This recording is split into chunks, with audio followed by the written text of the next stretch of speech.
Mereka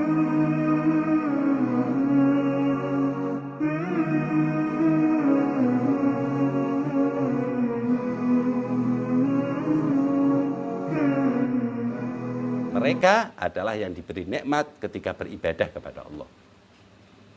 Orang-orang yang menembus tadi itu. Dia mujahadah terus dari nafsu syaitaniyah, hayawaniyah, terus turun sampai nafsul amarah lawamah sampai mutmainnah ya, seperti itu. Perlu mujahadah, minta kepada Allah Subhanahu wa taala agar kita diistiqomahkan oleh Allah Subhanahu wa taala. Ini semua ya nggak bisa didapatkan tiba-tiba, didapatkan lewat tidur, didapatkan lewat TV, nggak bisa. Lewat istiqamah di dalam menuntut ilmu Allah dan syariat Rasulullah Sallallahu Alaihi Wasallam dan mengingat Allah Subhanahu Wa Taala. Harus, makanya Rasulullah SAW bilang jangan berhenti menuntut ilmu, itu kan sebabnya setan juga nggak berhenti menggoda umat manusia. Makanya kita disuruh terus, jangan berhenti, dari mulai bisa belajar sampai mati. Utlubul ilm minal mahdi ilal lahdi, ya kan? Faridah lagi hukumnya wajib bagi setiap orang yang beriman, setiap orang, faridatun ala kulli muslim, ya kan? Di hadis lain ala kulli muslimin wa muslimah. Seperti itu hakikatnya. Jadi semakin orang itu semakin orang itu tahu dirinya, dia pasti bakal ingat Allah Ta'ala. Orang yang tahu diri itu berarti dia menganggap semuanya aktivitas dalam tubuhnya itu Allah yang menyetel. Apalagi yang terlihatnya nggak terlihat aja dia paham ini Allah Subhanahu wa Ta'ala yang nyetel. Berarti kebutuhannya semakin tahu dia, oh saya ini setiap detik butuh Allah, dan lain sebagainya. Yang kedua, setiap beribadah juga dia mempunyai faham kembali pada dirinya, bukan Allahnya yang butuh itu. Itu sebagai hamba, sebagai manusia harus tahu seperti itu. Sebagai orang yang menuntut ilmu harus faham bahwa dirinya itu yang dia kerjakan agar mendapat keridhaan Allah Subhanahu wa Ta'ala. Semuanya pokoknya agar tahu diri, itu aja. Jadi orang masuk surga itu orang yang tahu diri.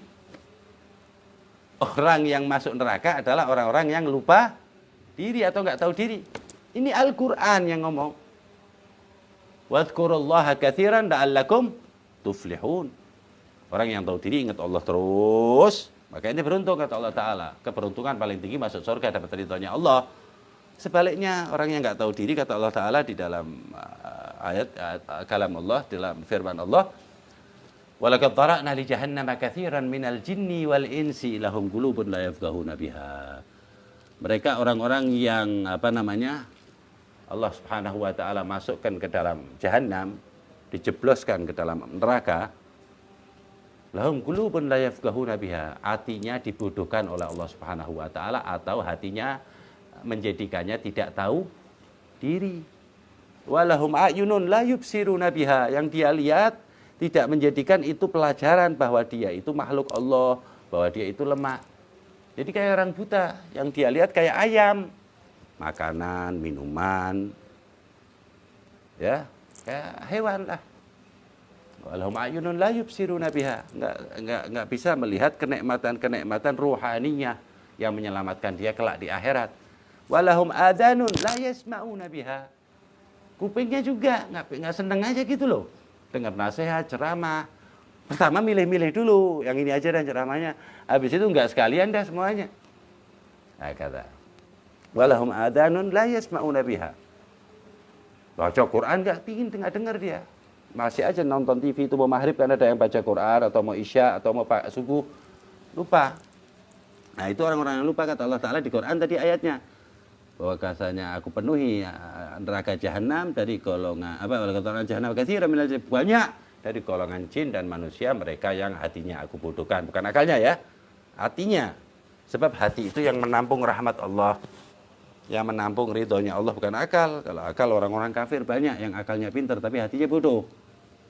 Terus matanya melihatnya senangnya yang tidak diridhoi Allah Ta'ala, nggak seneng dengan membaca Al-Quran, tidak senang membaca maulid. Itu termasuk mata-mata yang tidak dicintai oleh Allah Subhanahu wa taala, yang bakal masuk neraka. Walahum adanun la yasma'una biha. Kupingnya juga sama, enggak seneng yang baik-baik. Ulaika kal an'am, kata Allah taala. Mereka itu seperti binatang peliharaan, balhum adall. Kalau binatang peliharaan itu setelah mati selesai udah dihitung sama Allah taala apa yang dirasakan, apa yang dia perbuat dibalas langsung dan dijadikan tanah habis itu. Tapi kalau manusia kan enggak. Balhum adall, maka lebih memalukan manusia, lebih hina manusia, lebih sesat manusia. Kalau hewan jadi tanah, kalau manusia dibakar sama Allah taala neraka. Ulaika, itu kesimpulannya kata Allah taala, humul ghafilun, orang-orang yang lupa atau enggak tahu Jadi sholat ini semuanya agar kita tahu diri. Jadi kalau orang tiket pertama masuk surga, di Quran udah jelas kan? Qad aflahal mu'minun alladzina hum fi sholatihim khasyi'un, kan ya? Orang khusyuk itu bisa masuk kekhusyuan di dalam hati kalau dia tahu diri. Kalau enggak bakalan khusyuk. Tahu siapa dirinya. Tahu bahwa Allah Subhanahu wa taala kapan aja mau menjadikan dia bisa. Sedikit ketergantungannya dengan makhluk. Kalau udah wali, orang-orang sama sekali kadang-kadang enggak bergantung kepada makhluk. Allah tok. Ada alladzina hum fi sholatihim khasyi'un. Jadi waktu sholat dia menghadirkan diri, tahu diri. Itu kunci pertama. Ingat Allah maksudnya. Enggak bisa dong. Orang enggak tahu diri dia bisa khusyuk. Kata.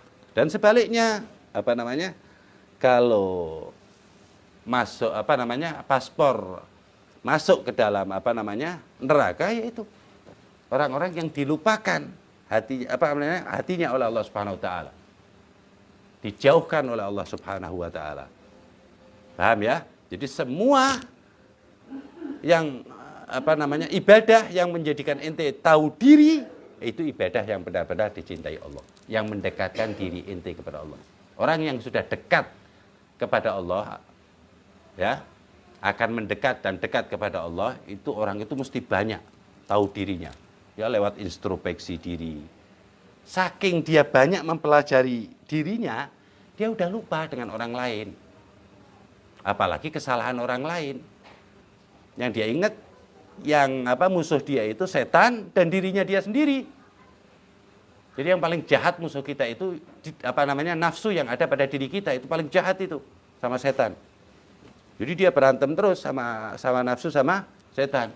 Allah yang nyuruh di Quran, inna syaitana lakum adu. Setan ini hakikatnya aslinya itu adalah musuh kamu, kata Allah taala. Enggak berhenti.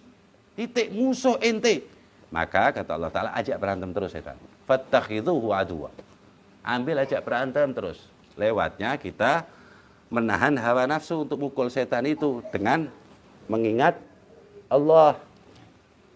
Kata, seperti ayat kursi, itu orang yang baca ayat kursi itu kalang kabut syaitan.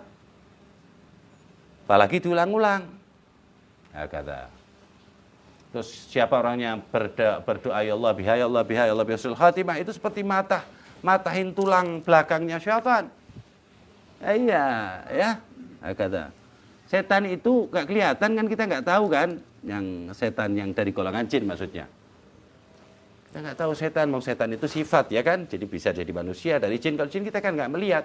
Tapi kenapa Allah Taala kok ngomongnya di dalam Al-Quran? Allah berfirman, inna syaitana lakum aduwwum mubin. Sesungguhnya setan itu adalah musuh kamu yang nyata. Berarti kan seakan-akan melihat. Karena nggak berhentinya itu. Jadi kalau ente punya feel, punya perasaan insaniyah, mau belajar ilmu, ngeh. Ente ini statusnya seperti apa, kasih ngeh. Paham nggak? Adapun kuat atau enggak menahan hawa nafsu nanti dulu. Yang pertama kali kita suruh belajar agar kita tahu yang ini benar, yang ini salah. Status ente tahu. Karena ini hamba Allah yang dhaif. Makanya setan tadi suruh berantem terus, fattakhidhu aduwa. Ajak berantem terus itu setan yang ada dalam diri ente, yaitu nafsu ente, setan yang mengganggu ente, yang membisikkan ente, terus ajak berantem.